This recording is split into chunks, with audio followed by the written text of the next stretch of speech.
tunapompa Yesu maisha yetu, alivyokuja kuishi ndani mwetu, anachotutaka sisi ni kubeba msalaba wetu, kufa kila siku,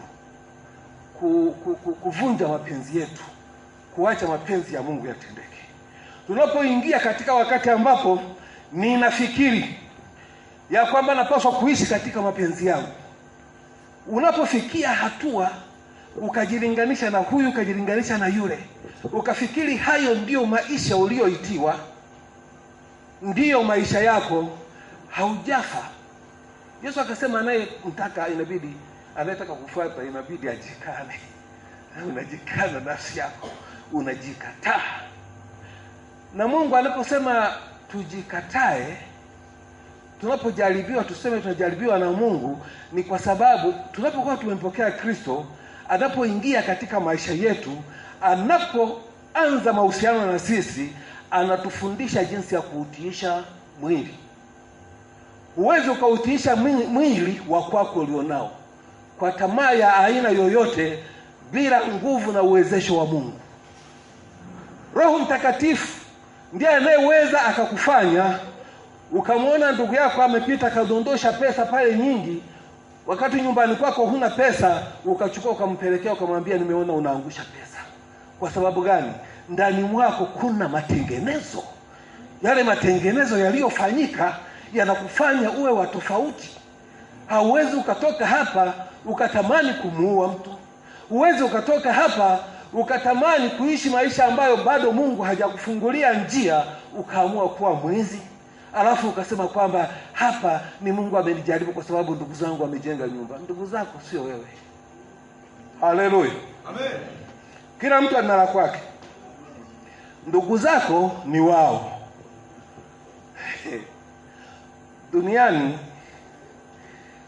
unajua wewe uliyeitwa wewe na mimi, unaona wewe kidole kimoja vingine kwangu, wewe uliyeitwa wewe, umeitwa kuingia kupitia katika mlango mwembamba.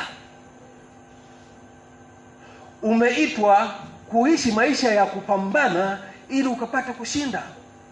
Kwa hiyo hatua ya kwanza, wana wa Mungu, kama tunataka tufikie hivyo viwango vya ushindi wa Kristo hata katikati ya majaribu, tutafakari majaribu hayo yanayokuja katika mwili: hisia, mawazo, ushauri mbaya, masengenyo, kujiona unafaa kuliko wengine, umesoma sana, huyu sio wa kiwango changu, mimi ni wa level fulani, mimi Tunapomkaribisha Kristo Yesu akaja katika maisha yetu, kuna mapinduzi yanafanyika. Sisi tunageuka, tunakuwa raia wa mbinguni. Raia wa mbinguni anaishi duniani. Raia wa mbinguni anaishi duniani. Wana wa Mungu, ngoja niwaambie, wanapendaga watu kusifia sana Marekani, na mimi nitaitolea kwa mfano. Balozi wa Marekani hawezi akaishi Tanzania kama Mtanzania, atabaki kuwa Marekani. Sisi ni mabalozi wa Kristo Yesu tulioko duniani, na tumeshachaguliwa, uraia wetu ni mbinguni. Sisi sio wa dunia hii. Hata Kristo Yesu alisema yeye sio wa dunia hii. Akasema, unajua, ufalme wangu ungekuwa dunia hii, ningeita jeshi la malaika 12. Kumbe mbinguni kuna majeshi. Majeshi 12 yangekuja kupigana.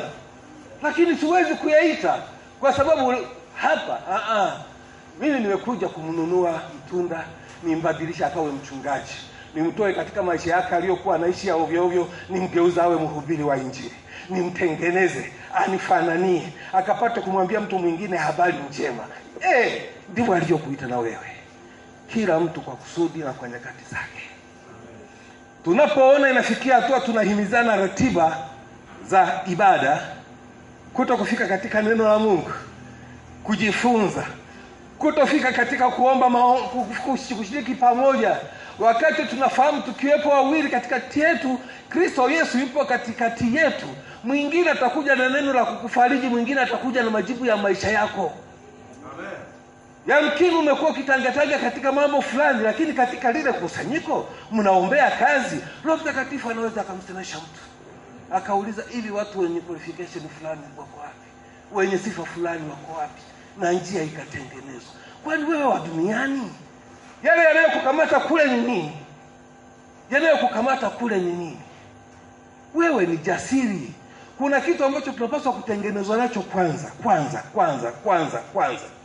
Tukishampokea Yesu Kristo, tukishamkubali kuwa Bwana na Mwokozi wa maisha yetu, tuwe tayari kupokea badiliko. Na kwa sababu badiliko halipatikani kiholela, linapatikana kwa nguvu, tuwe tayari kuteka. Ufalme wa Mungu unatekwa. Usipotekwa ufalme wa Mungu kwako, nikwambie, tutakuwa tunakuja yasema Bwana, kesho itakuwa Jumatano. Unaamka unasema amen, kesho si Jumatatu, kesho ni Jumatano. Kwa sababu gani?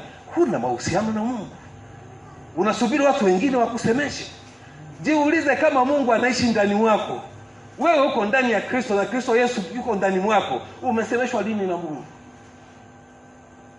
Hello? Umesemeshwa lini na Mungu katika maisha yako? Kakwambia lini habari za maisha yako? Unasubiri kuja kwa wachungaji tukwambie habari za maisha yako? Mimi ninazo habari za ufalme wa Mungu, nitakwambia. Roho Mtakatifu atakuhudumia. Habari za maisha yako Mungu yuko tayari kukusemesha. Haleluya. Katika zile unazopita, zile changamoto zile, Mungu yuko tayari kukusemesha. Kwa sababu mazingira uliopo haupo kwa bahati mbaya. Hauko kwenye kusanyiko hili kwa bahati mbaya. Hapana. Usingetoka huko ukaja hapa. Umeruka madhehebu mangapi, makanisa mangapi kufika hapa? Umekuja hapa, sabili tuweke feni. Hata hakuna feni, lakini umekuja. Kilichokuleta ni nini? Sijasema feni, nataka kukutolea mfano. Kilichokuleta ni nini? Sumacho kuna makanisa mengine yana magorofa, mengine yana nini, lakini umetembea naenda kanisani. Kanisa unakuja hapa. Unafikiri kinachokuleta ni nini? Kinachokuleta ni sehemu aliyoiweka ndani mwako Mungu, inayopatikana mahala hapa na wala sio sehemu nyingine.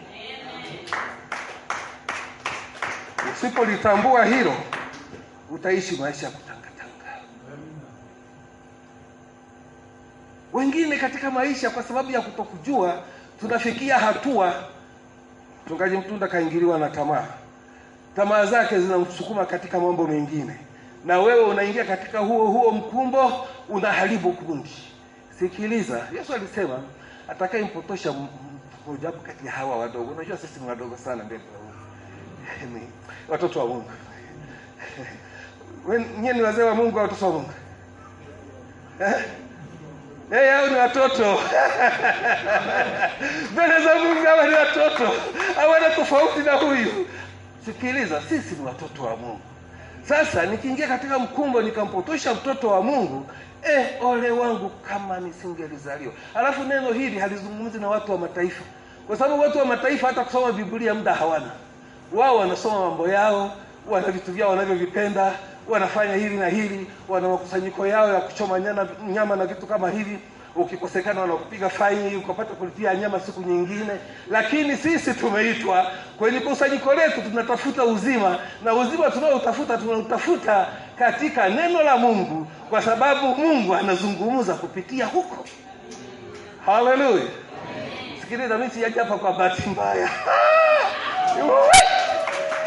Ni wakati na majira yaliyopangwa na Mungu. Sema nitoka Makole. Nilishazoea huko. Kwa nini nimekuja hapa? Leo mara yangu ya kwanza, ya pili tangia kuumbwa kwa dunia. Nimekanyaga humu ndani. Kwa nini? Sijaja kwa bahati mbaya. Labda nimezibeba habari zinazopaswa kubadilisha maisha yako.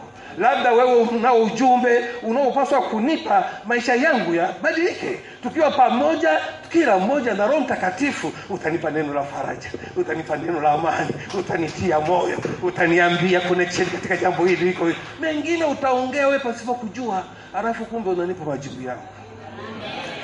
Wana wa Mungu. Bwana Yesu asifiwe kanisa. Unajua ushindi katika Kristo sio ushindi wa lelemavu. Nimesema sehemu ya kwanza, tunapaswa kuwa washindi katika majaribu yale ambayo hata Mungu hayumo. La.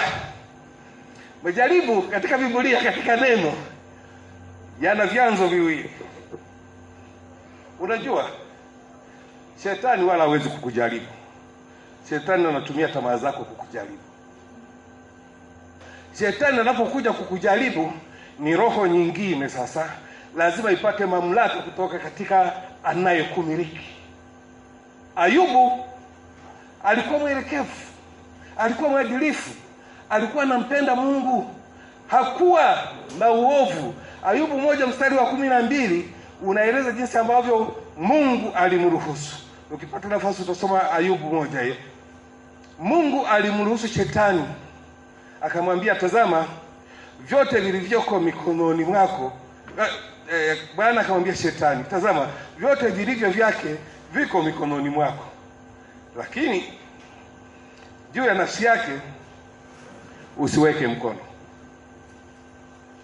Ngoja nikwambie, tunapojaribiwa, shetani anapoleta kichocheo katika tamaa, ni kwa sababu sisi tumejaribiwa na tamaa.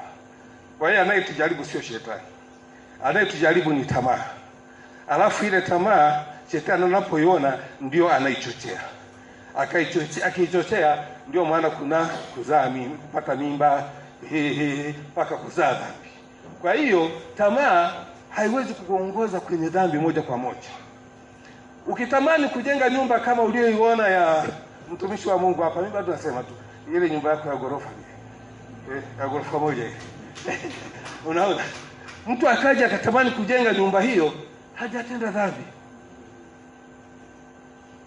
Wachungaji, nimeona hapa vijana wengi. Kijana ukamwangalia ukasema, huyu anafaa kuwa kama mke wangu, hujatenda dhambi. Amina. Kweli hujatenda dhambi. Gani utakuwa umeitenda? Kwa sababu yanaanza katika macho. Unaona, unafikia hatua unasema hivi, labda Roho Mtakatifu ndiye aliyokuonyesha kwamba unaona. Sasa ukitoka pale hapo uende kusema, Baba naomba unisamehe, nimetenda dhambi, nimemwona Rosemary kama anafaa kuwa mke wangu. Kwa sababu nimehisi mpaka akili kama inabutua. Kuna kijana mmoja akaniambia, alikuwa ameenda mahakamani. Akafika mahakamani, hakimu mmoja aliyekuwa anaendesha kesi yake alikuwa hajaolewa, na yule alikuwa amepata tatizo la barabarani. Kwa hiyo wakaenda kwenye mahakama zile walikuwa wanafanya kwenye vyumba, yani wewe na hakimu na sekretari wa hakimu. Kwa hiyo ameenda pale, yule kijana ananiambia, yani nilivyomuona nilisikia kama nimepigwa na umeme, moyo wangu ukapasuka. Sasa lakini kama wewe ungepasuka angekufa. Kwa hiyo ni lugha ya mafumbo ambayo nilielewa kwamba moyo wake umefanyaje? Umelipasuka. Baadaye akampata moyo wake uliopasuka. Alienda kama mhalifu, akakonkludi kuwa baba katika familia, na yule akawa mke wake. Tatizo la tamaa inapoanza, usipokuwa na sikio la Mungu la kukuambia kwamba hapo stop, hapo usiende. Tamaa iko complicated sana. Inaweza ikakuongoza kwenye njia isiyo sahihi, ukamkosea Mungu. Lakini kama tulivyosoma katika kitabu cha Ayubu, Mungu alimwambia, akamruhusu vingine, akamwambia huko usiguse. Unajua, hakuna jaribu, na ndivyo neno la Mungu linasema, hakuna jaribu linaloweza kumpata mwanadamu lisilo katika uwezo na mamlaka yako wewe mwanadamu. Ninazungumza na mwanadamu anayemjua Kristo Yesu. Kwa sababu sisi ndio tunaopata majaribu. Nitajaribiwa na tamaa, nitajaribiwa kwa sababu nimeonekana katika namna fulani, ninaenda katika ubora. Ibilisi kaenda kuomba kibali ili nikapate kujaribiwa. Na ninapojaribiwa, Mungu hawezi akaruhusu nikajaribiwa nje ya uwezo wangu. Nimeanza kwa kusema mbinguni hakuna kinyonge kitakachoingia. Hakipo. Ufalme wa Mungu unatekwa na wenye nguvu. Sisi ndio wale wenye nguvu. Sisi tulioko humu ndio wale wenye nguvu. Kuna tofauti kubwa kati ya mtu anayemjua Kristo na mtu asiyemjua Kristo. Mtu aliyeokoka na mtu asiyeokoka, kuna tofauti kubwa. Wengine katika utoto wetu wa kuokoka na utoto wako wa kuokoka, yamkini Mungu alikusemesha jambo, katika kukusemesha lililopita ndio ukasema, hili jambo kama nililiona, hili jambo kama lilitokea. Mungu naye anatambo. Maana kama sio tambo, kwani unajua ni mazungumzo ya kuanzisha shetani. Alianzisha ni Mungu. Kwa sababu shetani alipojihudhurisha, Mungu akamwambia shetani, unatoka wapi? Akamwambia ninatoka duniani kutembea huku na huku humo. Kumbe unatoka kutembea duniani huku na huko humo. Okay. Je, umemwona Ayubu mtumishi wangu? Sio naona tambo ya Mungu. Sasa hizo tambo zitapatikana wapi? Unajua ndio maana mtu akitubu dhambi mbinguni malaika wanashangilia. Kwa nini washangilie wewe kumpokea Yesu tu? Kama ni kitu cha kawaida. Ni kitu cha tambo. Sisi ni watu ambao Mungu, Hello? Mungu anajivunia sisi. Sisi ni watoto wake. Ukiwa na watoto wako usijivunie watoto wako, basi na wewe una changamoto. Watoto wako hawa kimwili, hawa wanyama. Una watoto, unajivunia watoto wa wengine. Wewe kila siku wako sijui nyie mkoje. Kama mbwa, kama kondoo. Kama nini. Amoni watoto wa fulani. Fikia hatua uwe na tambo ya neema ambayo Mungu amekuachia. Sasa Mungu pia ana tambo katika viumbe vyote alivyoviumba.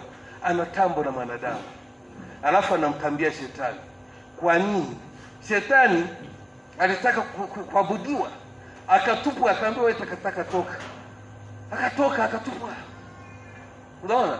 Mungu, mimi kuna wakati wanafikiria hili aliko kwenye theolojia. Aliko kwenye mafundisho ya Biblia, lakini huwa linafikiria kwamba unajua Biblia inasema hapo mwanzo Mungu aliziumba mbingu na nchi, ukianza mstari wa kwanza. Nayo nchi ilikuwa utupu tena ukiwa. Haikuwa na chochote. Siku ya kwanza ni siku tofauti kabisa. Sasa je, hapo mwanzo kilicholeta ukiwa ni nini? Sasa Mungu akaja akamuumba mwanadamu katika dunia ambayo tayari shetani alishatupa huko. Wakati Adamu anaumbwa, shetani alikuwa ameshatupa wapi? Duniani. Sasa kile ambacho hakiko kwenye Biblia, huwa ni kwenye mafunzo ya Biblia kule, sijawahi kusoma, ila huwa kinakuja katika akili zangu, ni kwamba unajua Mungu anatamba sana. Kwa kweli Mungu anajivunia sisi. Hilo ni kweli. Sasa alitaka, nafikiri kumwambia, sasa wewe ulikuwa umepewa kila kitu. Muziki, utukufu, ulikuwa na ukuu. Ulikuwa mpaka na ushawishi wa kushawishi malaika wakakuelewa. Nilikupa nafasi hii. Sasa nenda duniani, nitakuletea mtu ambaye hana hiyo nguvu aje akushinde. Kwa sababu ukimwangalia hivi hana nguvu, lakini ndani wake ana nguvu. Ukiniangalia hivi sina nguvu. Sikiliza nikwambie, huku ndani kuna hazina za mbingu.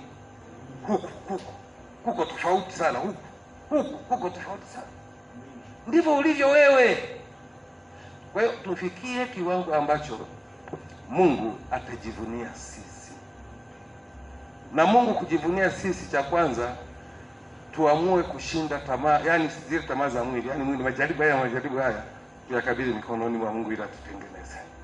Ili sasa twende kwenye viwango vya pesa, viwango vya maisha mengine, viwango vya mali kama Ayubu alivyojaribiwa.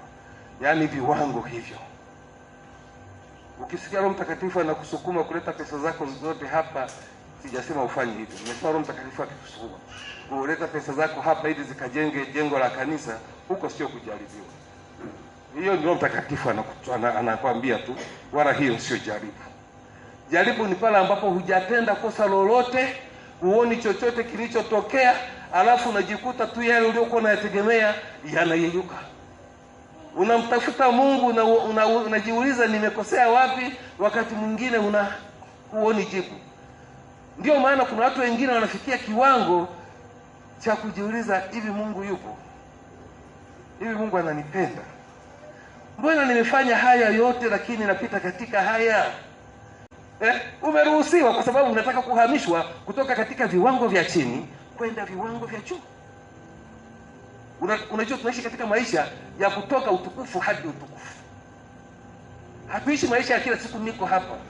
Maisha ya roho ni maisha ya kutembea, maisha ya kuvushwa, maisha ya kupelekwa sehemu ambazo mwenyewe utaona. Kuna mtu mmoja ninamfahamu, nafikiri baadhi ya watu pale wanafahamu, ndio kuja nao.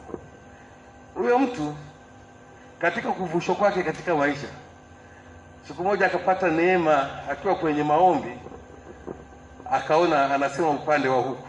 Sasa huku sijui ni kusini, kaskazini, mashariki, magharibi, yeye anasema upande wa huku. Akaona juu kuna mji mzuri, alafu akaona taa.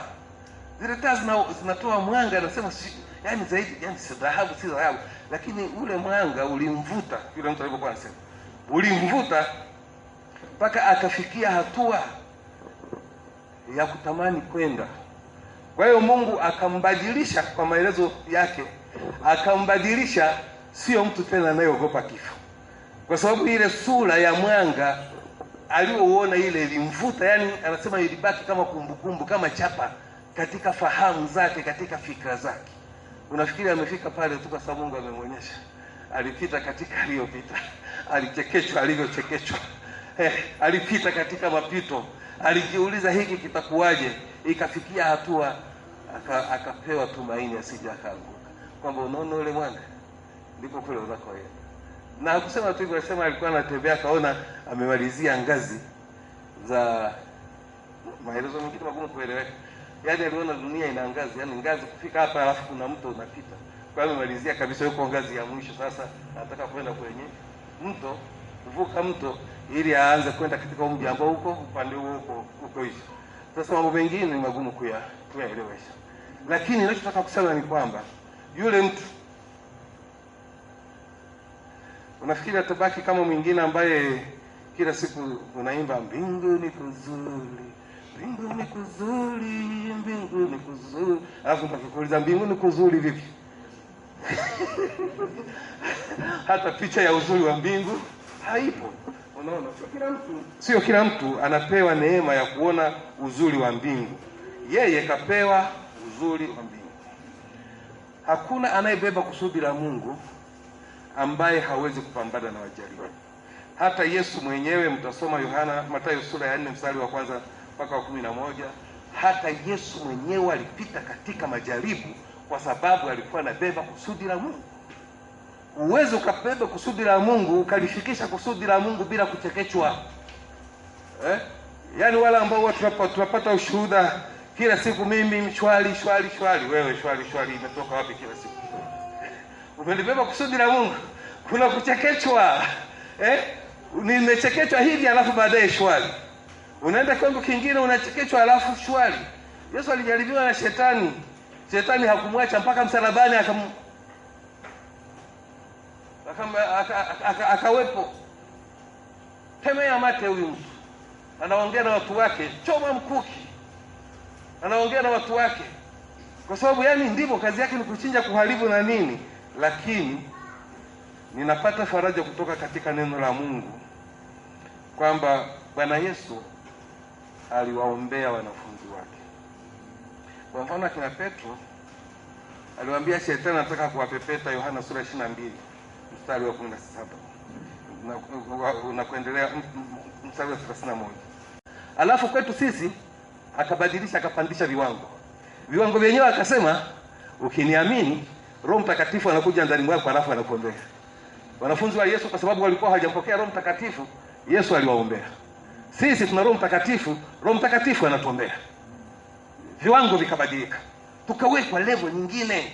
Kwa hiyo tunapopita katika changamoto, huko ndipo ambako tunapaswa kupita, kwa sababu hakuna ushindi wa Kristo pasipokuwa na majaribu. Hakuna kwenda kiwango kingine cha utukufu pasipo kupitia majaribu. Hakuna kuutiisha mwili pasipo kupitia majaribu.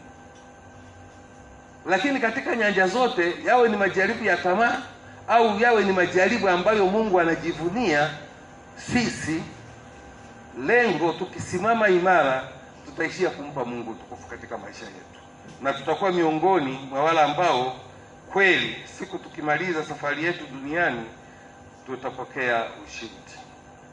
Bwana Yesu asifiwe watu wangu. Nilikuwa naomba nimalizie kwa kusema hivi. Ukiacha yale majaribu ya tamaa, kama tulivyosoma katika kitabu cha Ayubu, Mungu anapokuruhusu ukapita katika changamoto usizoelewa chanzo chake, jua hizo ni changamoto za muda tu. Hutakaa huko, kwa sababu unapaswa kutukuzwa. Unaweza ukatukuzwa katika mwili, bado ukiwa katika mwili ukapokea ushindi, lakini unaweza ukatukuzwa hata kwenda kwa Mungu ni kutukuzwa. Yaani kuondoka duniani kwenda kwa Mungu ni kutukuzwa. Kwa hiyo utapopita katika changamoto, jua ni za muda. Usielekeze macho yako kwa yeyote aliyekusababishia changamoto unayodhani, kwa sababu wakati mwingine unamdhani ambaye wala si. Wewe elekeza macho yako kwa Mungu, alafu utashinda. Lakini kitu kingine ambacho nataka tukielewe, kinachohusiana na majaribu ya kwetu sisi katika miili yetu. Majaribu yanayotoka katika miili yetu ni ya hatari zaidi. Ni ya hatari zaidi, kwa sababu dhambi inazaa kifo. Ni ya hatari zaidi. Tuanze kujilinda sisi na nafsi zetu. Yanatoka ndani mwetu, yanatutenga na Mungu. Mungu achukizwe na uovu, na wala hajataka sisi tu atenda dhambi. Anataka sisi tu wasafi, watakatifu, watu tunaomjua yeye, tunaoishi kwa ajili ya mapenzi yake, ili yeye akapate kutukuzwa ndani mwetu. Na tukishavuka hicho kiwango, apate kuleta majaribu yake na Ayubu, majaribu aliyopitia Yesu, alafu tukapate kumtukuza Mungu aliye mbinguni. Watu waseme, huyo ndiye aliyekuwa hivi, amekuwa hivi. Ndio. Kwa nini? Nani katenda? Jamani, watu wana Mungu. Sasa wale ambao watu wana Mungu ni wewe. Haleluya. Amen. Unapaswa kutamkwa kwa namna hiyo. Kama nilivyowaambia, neno la Mungu ndio silaha, ndio ushindi, pamoja na maombi. Lakini tukilisoma neno la Mungu kwa jicho la kusoma neno la Mungu, tukaruhusu Roho Mtakatifu anene na sisi kupitia katika neno lake,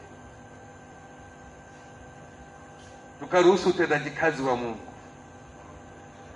kama watu wanavyoenda kukusanyika kwenye makusanyiko yao yasiyompa Mungu utukufu, tukawa watu tunaokusanyika kwenye makusanyiko yetu yanayompa Mungu utukufu. Wao yako yasiyompa Mungu wanaenda utukufu na hawamisi. Na sisi unajua, ulevi sio mbaya. Ulevi sio mbaya. Ulevi ni mzuri. Tatizo umelewa nini? Mimi nimelewa Roho Mtakatifu. Sasa sisi tumeambiwa tusilewe kwa vinyo, lakini tulewe kwa Roho. Sasa sisi tuwe walevi wa Roho, tuje humu tulewe. Unataka ukanywe wapi ulevi? Na huu ulevi ni mzuri sana. Njoo hapa shakala wakaya. Sineni kwa lugha na tutufa. Njoo. Ili ule ulevi ukapate kuambukizo kwa mtu mwingine. Njoo. Wewe unataka familia yako ipotee ende jehanamu, huna muda hata wa kuomba pamoja na watu ukawaambia tunaiombea familia yangu. Familia yangu ina changamoto hizi. Watu wakamwomba Mungu. Unafikiri wewe uliokoka watu bila kukuombea? Ulijichagua ukasema mimi najichagua nataka kuokoka? Hapana, ulichaguliwa na Mungu. Kama ulichaguliwa na Mungu, wako watu wengine walilipa gharama ya kuja kukuhubiria. Hata kama uliokolewa, labda sijui wengine wako ambao wametokewa na Mungu. Sasa nyinyi mtadaiwa zaidi. Unaosemaga mimi sikuhubiriwa na mtu, lakini Mungu mwenyewe alinitokea zaidi. Ndio akina Petro, akina Paulo. Ndio akina Paulo ambao hamjui, mlikuwa katika mwili hamjui, lakini uliona, si ndio? Sijui, lakini niliona. Sijui nilikuwa mbingu ya 3, sijui mbingu ya ngapi, sijui, lakini mimi ninachojua niliona. Na katika kuona kwake Paulo akapewa mwiba ili asije akajitukuza zaidi. Kwa hiyo pamoja na kuonyeshwa siri za Mungu, Paulo alikuwa na kitu ambacho watu walikuwa wanasema, sasa wewe unampenda Mungu, lakini mbona una changamoto hii katika mwili wako usioisha? Wewe unawaombea watu, mbona wewe familia yako iko vibaya? Lakini katika hayo yote unapaswa kumtukuza Mungu. Ni lini tutafanya maamuzi ya dhati? Eti angalia, tuko hapa, chuo kiko hapa, wanafunzi wa Joseph walioko hapa, naomba mikono yenu. 1 2 3. Angalia, ni watatu tu. Kanisa, kuna nini pale? Kuna mavuno. Kuna mavuno. Wafanyakazi wa St. Joseph ni wachache, watendakazi ni wachache. Mwombeni Bwana wa mavuno apeleke watendakazi pale. Neema ya kuwa hapa mlangoni na hapa mlangoni ni nini? Wako vijana wangapi pale ambao hawajamjua Mungu? Wanaishi katika maisha ya aina aina. Tukikusanyika hapa ndipo Roho Mtakatifu ataanza kutusemesha kwamba tunaombea hii. Kwa hiyo mtaomba, alafu vitu vitatokea. Vikitokea katika hao, ndio tutapata viongozi wa nchi hii wenye hofu ya Mungu, ambao hataiongoza nchi katika mabaya. Nchi ikikengeuka, tunawalaumu viongozi, tunakosea kabisa. Kwa sababu sisi kanisa ndio tuliopewa mamlaka ya kuwaombea ili wakapate kutawala nchi kwa amani. Tukawe wala ambao siku tutakapomaliza zamu yetu katika uso wa dunia hii, tutakuwa miongoni mwa washindi tulioshinda dunia yenye dhiki na taabu, tukaingia kama washindi ambao tumeoshwa kwa damu ya mwana kondoo. Uturehemu Mungu, uturehemu. Namkini katikati yetu kuna asiyeweza katika mwili. Bwana, gusa changamoto yake na ajili ya uponyaji wako katikati yetu Mungu, katika jina la Yesu Kristo. Ninavunja magonjwa katika jina la Yesu. Magonjwa ya kila aina kama yanavyoitwa na wanadamu, ninasimama kinyume nayo kwa jina la Yesu aliyepigwa msalabani tukapate kupokea uponyaji. Kristo Yesu mguse, ambaye mwili wake una madhaifu, ambaye amekuwa akitafuta uponyaji, ambaye amekuwa akikulilia kwa ajili ya mwili wake, amekuwa akikulilia kwa ajili ya watoto wake, amekuwa akikulilia kwa ajili ya familia yake. Neema yako Mungu ikapate kuambatana nasi. Wengine yamkini wanapita katika changamoto za uchumi. Ni wewe unayetengeneza njia mahala pasipokuwa na njia. Ni wewe unayefungua macho mahala ambapo macho yetu yasingeweza kuona. Ni wewe unayetuelimisha na kutupa ufahamu kwa jinsi ambavyo pasipo wewe tusingeweza kusema. Ninakusihi Roho Mtakatifu, kila mmoja katika changamoto yake anayopitia, kama ni changamoto ambayo umeiruhusu ikapate kupita katika maisha yake, ninakusihi Mungu ukapate kuachilia neema ya